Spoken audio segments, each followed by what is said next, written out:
here it is, guys. Today is the day. Today it's time for a new Bugatti. The Chiron successor. Right in front of us we have it, the 2026 model Bugatti Tourbillon. And today I will be giving you a full look of the exterior. We'll be telling you everything you need to know about the front, the side, the rear. And then we will be also having a closer look in the inside of the special looking Bugatti hypercar. I mean, Bugatti showed us the Veyron back in 2005 in Monaco. And then they went all in with the Bugatti Chiron in Geneva Motor Show 2016. And now, after plus 8 years, we have the Chiron successor here, the Bugatti Tourbillon. I mean, this is an extremely crazy and emotional project for me, being here and filming it for you, because I mean, Bugatti is not showing a car every few weeks, every few months, years. It takes decades for a new Bugatti to arrive, and here we have it, the Bugatti Tourbillon. So the Bugatti Chiron successor is called Bugatti Tourbillon. What do you think first of the name? For me, I love it, honestly.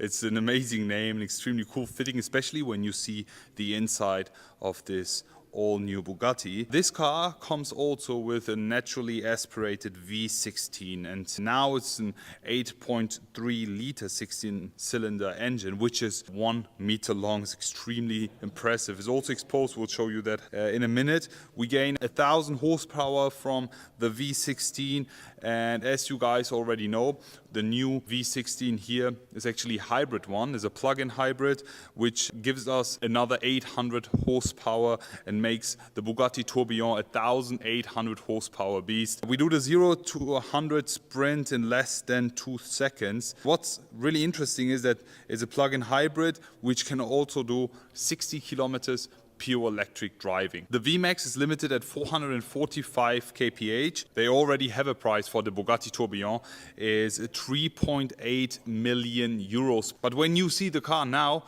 I guess it's already fully sold out. The production start will be at 2026, and there will be 250 pieces built in total. Dimensions wise, I have to name a few numbers. First things first, the car is so much more flat. It's 33 millimeters more flat than the Chiron, which allows us an extremely nice and sporty look here.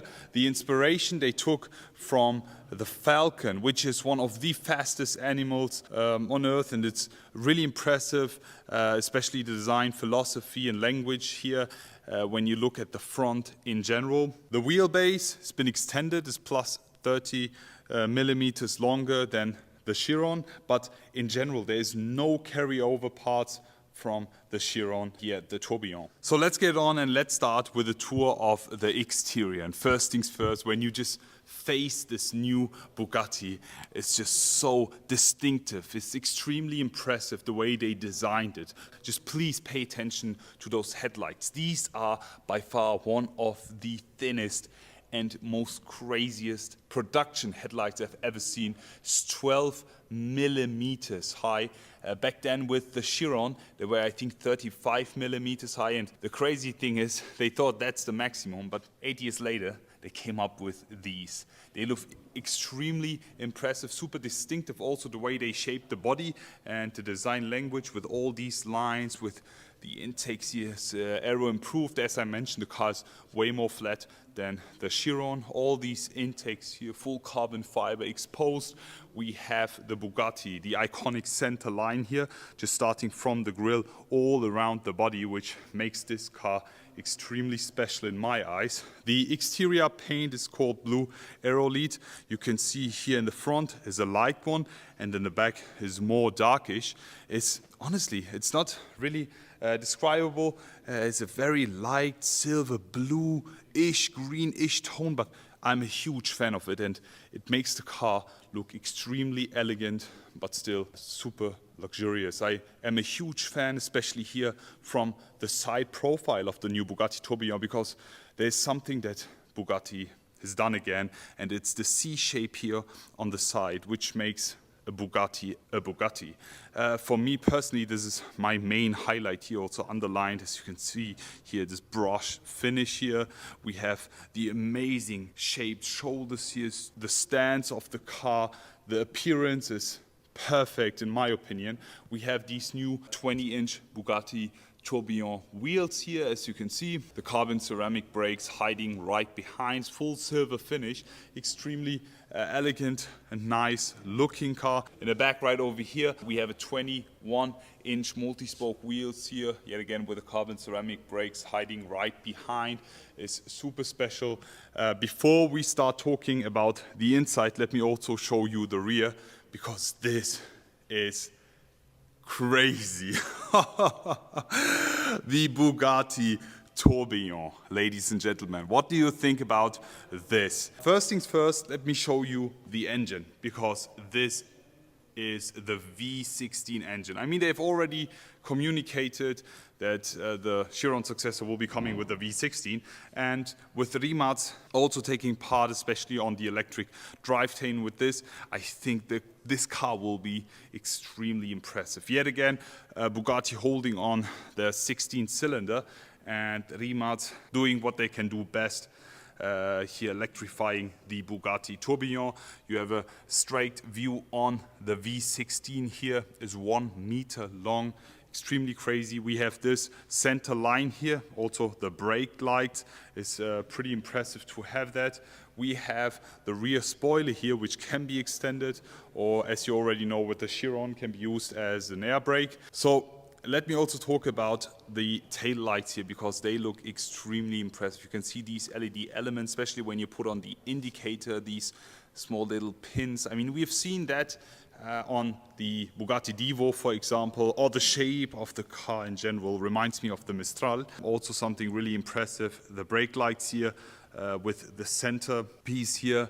It works perfectly fine in my opinion. The direct and exposed view on the V16 and the engine in specific is just humongous. It's a 1 meter long engine.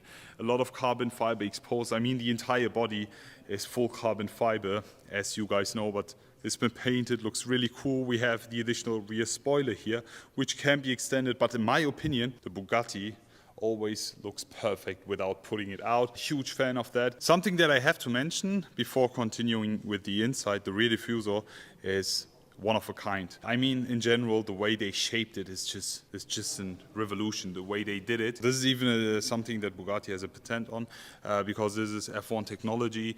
This is a humongous full carbon fiber part, which literally starts all the way from the driver's and co-driver's seat. It's 2 meters long, so dimensions-wise been double in size when comparing it with the Chiron rear diffuser. It's full carbon fiber, and we have a lot of F1 technology, so when you have a crash situation, all the impact will be absorbed just by the diffuser here. This also allows us the positioning of the exhaust, as you can see, and also a bit tilted, yet again aero improved, which makes this Bugatti Tourbillon just from the rear super beautiful and elegant. Yet again, as you have a side view from the Bugatti Tourbillon side profile, you can see it literally looks like a two-piecer. You have the top part and then the rear diffuser just sitting right underneath it. Makes this look so good.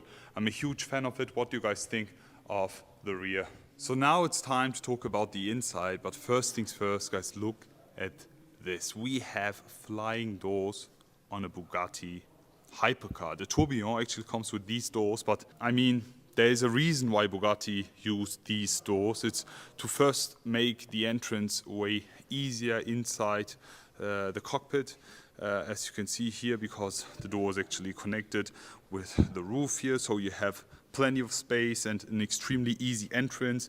Yet again, we have the entire bar here moved onto the door, so the door is extremely massive. It's full carbon fiber, as you can see. The way they did it is pretty cool. Super easy entry, and then we have a view on the Bugatti Tourbillon interior.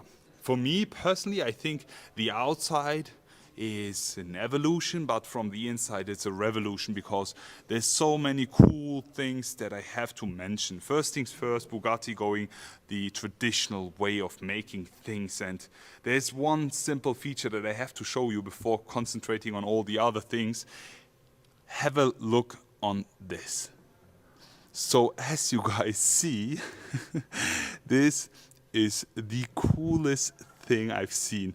The center is completely locked. The airbag cover, as you can see, doesn't move, but we have the steering wheel ring here just moving all around. It's so cool. Then when you have a closer look yet again, you can see all the mechanical features, the analog dials. So for me personally, this is something that I've been missing in the past, because what we see mostly in all the futuristic and latest interiors is displays all around, but Bugatti's going the opposite direction, as you can see here with these analog dials. And yet again, it really matches with the name of the car, the Bugatti Tourbillon. And Tourbillon, I mean, you already know that from the watch industry, the name is pretty known, and that's why I really like the name and enjoy it when especially looking at the inside. You have these extremely impressive, nice dials here, mechanic. You can literally see all these screws and all the parts, and no displays at all. Yet again, extremely traditional heritage design in the inside with this beautiful blue light leather interior. Almost matches with the exterior paint here. You can see the seats here is also sitting a bit lower than the Bugatti Chiron. It's also really cool, impressive to see the gas and brake pedals, because these can actually move back and forth. Is pretty cool. The entire center console, yet again, with haptic buttons. This is something I really appreciate. And the overall build quality and look, the materials that Bugatti has used in the inside make this car extremely special, in my opinion. But I mean, there's still a display that Bugatti has put in, but it's actually hidden. It really moves out from here. It's pretty nice to have that right in the inside. This is where I want to be. The Tourbillon details here on the headrest, the Bugatti emblem right over here. The seat design in general looks so futuristic, but yet again, extremely cool. Huge fan of it, especially here from the steering wheel. Imagine driving this. The center is completely locked, and with the shift pedals, the way they shaped the steering wheel is so futuristic. Huge fan of it. Wow, it's just absolute wow. What do you guys think about the inside? Please share it in the comment section below. What do you think about the Bugatti Tourbillon interior? I really like it a lot. Yet again, right behind the driver and passenger, we have the V16 sitting behind. You have a direct view on the engine bay, which for me makes the interior experience unforgettable. And now guys, what do you think about the all-new Bugatti Tourbillon, the latest addition to the Bugatti family? Please share it all in the comment section below. What do you think about the more flat-sitting, more distinctive front of the Tourbillon? What do you think about the side, the extended wheelbase? What do you think about the all-new rear and the revolution in the inside? Please share it all in the comment section below. What do you actually think about these doors? I have to say I am a huge fan of it, and can't wait to see the first production cars that will be built in 2026. As I mentioned, the car will be fully sold out already. It's priced almost doubled as the Chiron. It's so exclusive, is high-end luxury, and I think Bugatti is going the right direction with Rimac here. As I mentioned, we have 1,800 horsepower, 1,000 horsepower from the V16, so you can use the V16 only mode, or if you want, you can also drive pure electric with the 800 horsepower, will give you 60 kilometers of range, or you use both. You get 1,800 horsepower beast, and with a VMAX of 445 kph, I think this will be breaking the next records. Already looking forward to see you all again, and wish you guys an amazing day. I will be back.